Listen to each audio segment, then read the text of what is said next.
문자리가 적자고 삭막했어요. 죽은 도시 마냥. 사람이 아예 안 다니니까.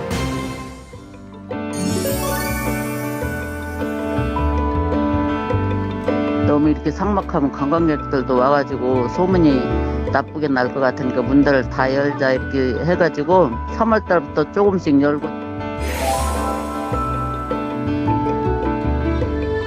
오죽하면 우리가 상인들이 다 리무진 다닐 때 눈물을 흘리고 울었을 거예요. 물건을 사고 안 사고를 떠나서 정말 눈물 나도록 감사하더라고요. 중국에서도 풀고 우리나라에서도 풀고 유커들이 많이 들으면은 경기 회복이 되겠죠. 근데 약간 도움은 되겠지만 3년 동안 자영업자들이 은행 대출들을 다 해서 썼잖아요. 할 만큼. 근데 이자율은 비싸고 장사가 안 되니까 못 갖고 이게 부도날 거 천질 거라고 그러더라고요. 명동 안에 있는 노드샵들이 다 살아야 되는데 텅텅 비었잖아요. 가게가. 작년하고 비교하면은 가게 새 안 나가는 건 거의 같다고 봐야 돼요.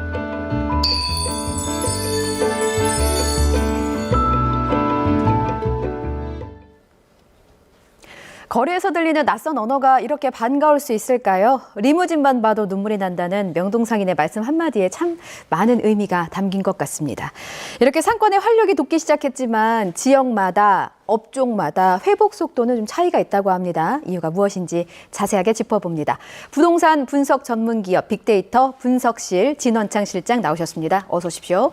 안녕하십니까. 예, 실장님 앞서 저희가 상인의 말씀을 좀 들었는데 상인의 말씀처럼 좀 명동에 문을 닫았던 상점들이 하나둘 문을 열기 시작하고 활력이 돋는가 봅니다. 근데 그렇다고 해서 엄청 붐비는 건 아니고 공실률은 아직 높다고 하지만 그래도 좀 꺾이는 추세라고 해요. 분석하시기에 외국인 관광객이 늘어서 그렇습니까? 원인이 뭘까요? 네, 맞습니다. 일단 가장 큰 원인은 명동 상권을 지지하고 있던 가장 큰 수요 지지층, 외국인 관광객들이 이제 코로나19 팬데믹이 시작이 되면서 한국에 입국을 하지 못했었죠. 근데 이제 코로나19 팬데믹이 끝이 나고 엔데믹으로 전환이 되면서 이제 외국인들이 조금씩 외국인 관광객들이 들어오면서 명동의 상권에 좀 이제 불을 지피는 이게 가장 큰 요인으로 볼 수 있을 것 같고요. 또 하나를 꼽자면 지금 명동에 최근에 굉장히 이름만 대면 알만한 유명한 대형 브랜드들이 출점을 많이 했습니다. 근데 이 대형 브랜드들이 사실 갖고 있는 힘이라는 게 이 브랜드 파워가 굉장히 크기 때문에 이 집객을 할 수 있는 힘들을 굉장히 크게 가지고 있습니다. 그래서 대형 브랜드들이 출점함으로 인해서 이 집계 효과가 생기는 것 부분, 이 부분도 한 요소라고 볼 수 있을 것 같습니다. 그렇군요. 대형 브랜드들이 출점을 하고 또 아직 이제 출점 예정인 그 브랜드들이 있는데 이것이 의미하는 바가 뭡니까? 그만큼 사람들이 이제 명동으로 더 많이 몰릴 것이다. 이렇게 볼 수 있을까요? 네, 맞습니다. 제가 조금 전에 말씀드린 것처럼 그 대형 브랜드들 제가 뭐 이름을 하나씩 말씀드릴 수는 없지만 뭐 땡땡 뭐 이렇게 말씀해 주신다면 불땡땡 뭐 이런 되게 굉장히 유명한 명품 같은? 아닙니다. 그 커피 프랜차이즈 그리고 뭐 패션 잡화 브랜드들 이런 브랜드들이 갖고 있는 브랜드 파워가 기본적으로 MZ 세대들이 굉장히 좋아하기도 하고 또 연령대를 또 넘나들어서 다들 좋아하는 이런 브랜드들이기 때문에 이런 브랜드들이 대형 면적에 출점했다는 거는 굉장히 상권에 큰 이슈를 일으킬 수 있습니다. 예전에 명동 하면 굉장히 핫한 지역, 유행의 선도 지역 이런 느낌이 있었잖아요. 이런 이미지가 아직도 영향을 미치고 있다고 봐도 되는 겁니까?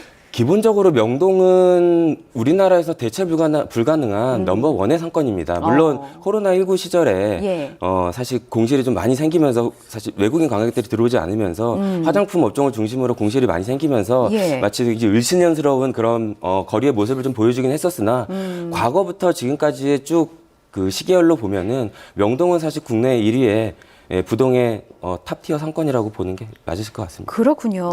제가 앞서 이게 업종별로 또 지역별로 차이가 있다 이런 말씀을 드렸는데 업종을 좀 살펴보겠습니다. 가장 빠르게 회복 중인 곳이 바로 음식점이에요. 근데 이 음식점이 직원이 모자랄 정도라고 합니다. 일단 음식점이 붐비는 원인은 어디서 보세요? 네, 이게 사실 꼭 명동 상권에만 국한시킬 필요는 없을 것 같습니다. 이게 서울 상권에 지금 공통적으로 나타나는 특징이라고 좀 볼 수 있을 것 같은데요. 실제로 저희가 이제 서울시에서 제공하는 상권 분석 서비스 자료 분석을 좀 해봤습니다. 근데 지난해 4분기에 외식업 점포당 그 월평균 매출액이 전년 동기 대비해서 14.3%가 증가를 했는데 예, 예. 이제 타업종을 보면은 서비스업 같은 경우에는 소폭 상승하는 데 그쳤고 소매업 같은 경우에는 소폭 감소하는 이러한 그 수치를 나타냈습니다. 결국 이 통계가 보여주는 거는 예. 결국 음식점의 코로나19 회복의 속도가 훨씬 더 빨랐다라고 예, 보여주는 대표적인 통계인 것 같고요. 그 이유는 아마 외식업이 잘 아시겠지만 코로나19 팬데믹 기간 동안에 사회적 거리두기 때문에 예. 가장 크게 타격을 입었던 그 업종이기 때문에 또 이게 풀리면서 또 이 보복 소비가 가장 또 크게 어떤 기저효과를 발휘하는 이러한 지금 상황이 아닌가라고 보고 있고요. 예. 조금 더 거시적으로 보면은 아마 우리나라의 사회 문화적인 어떤 그런 성향 또 좀 작용을 좀 하는 것 같습니다. 어떤 부분? 뭐냐면 예. 우리나라 국민성은 기본적으로 좀 관계주의적 성향을 좀 많이 띠고 있습니다. 아, 언제 한번 밥 한번 먹자. 네, 뭐, 맞습니다. 예, 네. 밥부터 시작할까요? 그러니까 우리나라 사람들은 기본적으로 이 모임, 예. 교류 이런 것들을 굉장히 좋아하는 민족인데 예. 그동안에 코로나19 때문에 사실 그런 모임들이 굉장히 제한적이었고 근데 그런 모임들은 기본적으로 우리나라 사람들은 음식과 이런 식음을 매개체로 하는 또 예. 문화다 보니까 또 자연스럽게 모임이 다시 많아지고 교류가 많아지면서 음식점 이런 식음 매장들을 이용하는 그 사례들이 늘어나면서 예. 또 이런 그 음식점의 매출 회복이 조금 증가가? 더 가속화되는 이렇게 분석할 수 있지 않을까 싶습니다. 저는 그 실장님께서 말씀해주신 데이터를 보고 아직까지는 우리나라 사람들이 이제 밥 먹는데 돈을 쓰는데 아직 뭔가 서비스 상품 구입하는 데는 좀 돈을 아끼고 있구나라고 생각을 했는데 말씀 들어보니까 그런 사회 문화적인 것도 좀 작용하고 있다라는 네. 걸 알 수 있었습니다. 회복이 더딘 업종도 있습니다. 짚어보면 화장품, 의류 분야입니다. 그런데 명동은 그 관광객들이 주로 찾으면서 자주 찾는 곳이지 화장품 매장으로 그동안은 알고 있었거든요. 큰 손이었는데 외국인 관광객이 늘었다고 하는데 화장품 매출은 왜 늘지 않는 걸까요? 아무래도 요거는 이제 좀 명동 상권에만 조금 국한시켜서 본다고 하면 예. 외국인 관광객의 어떤 변화로 좀 설명을 좀 드릴 수 있을 것 성향의 같습니다. 변화? 건가요? 이건 출신 국가의 변화가 조금 더 크게 작용을 하는 것 같습니다. 이제 좀 더 풀어서 설명을 해드리면 예. 코로나19 이전에 명동 상권을 찾는 관광객의 대부분, 예. 뭐 명동뿐만 아니라 우리나라를 찾는 관광객의 대부분의 출신이 중국, 일본 이 두 나라였습니다. 그렇죠. 이 두 나라의 국가의 출신의 관광객들이 약 50% 정도를 차지할 정도로 이들의 비중이 굉장히 높았는데 최근에 이제 작년 저희 이제 통계를 보면은 예. 중국, 일본 관광객 물론 최근에 아직 다 풀리지 않아서 예, 그런 그렇죠. 면도 있지만 중국, 일본 관광객보다는 기타 국가들, 예를 들면 미국이라든지 동남아, 유럽 이들 국가의 출신들의 관광객들이 굉장히 비중이 많이 늘어나는 이런 지금 현상이 좀 나타나고 있습니다. 다양한 성향을 가진 다양한 국적의 인종들이 이제 우리나라를 관광지로 찾고 있다 이런 네, 볼수 있는 맞습니다. 거네요. 근데 여기서 이제 이거를 업종의 소비로 이제 조금 다시 또 들여다본다면 예. 중국과 일본의 관광객들은 과거에 보면 우리나라의 값싸고 질 좋은 화장품을 굉장히 대량으로 소비한다든지 그다음에 뭐 그러니까 의류 쇼핑을 많이 한다든지 예, 보따리 사용도 많았잖아요. 네, 맞습니다. 예. 네. 그런 형태의 관광의 행태를 많이 보였다면 지금 이제 유입이 되는 뭐 미국이라든지 동남아 기타 유럽권 국가들은 최근에 아시다시피 케이팝이 굉장히 전 세계적으로 붐이잖아요. 그렇죠. 이런 영향들을 받아서 한국에 오시는 분들이기 때문에 예. 이분들은 어떤 이런 공산품의 쇼핑보다는 한국의 어떤 식음 문화, 한국의 기타 다른 문화들을 경험하고 체험하고자 하는 목적들이 조금 더 강합니다. 그러다 보니까 좀 이런 그 외국인의 어떤 그 출신 성분의 변화들 이런 것들이 좀 크게 작용을 하는 것 같고요. 예.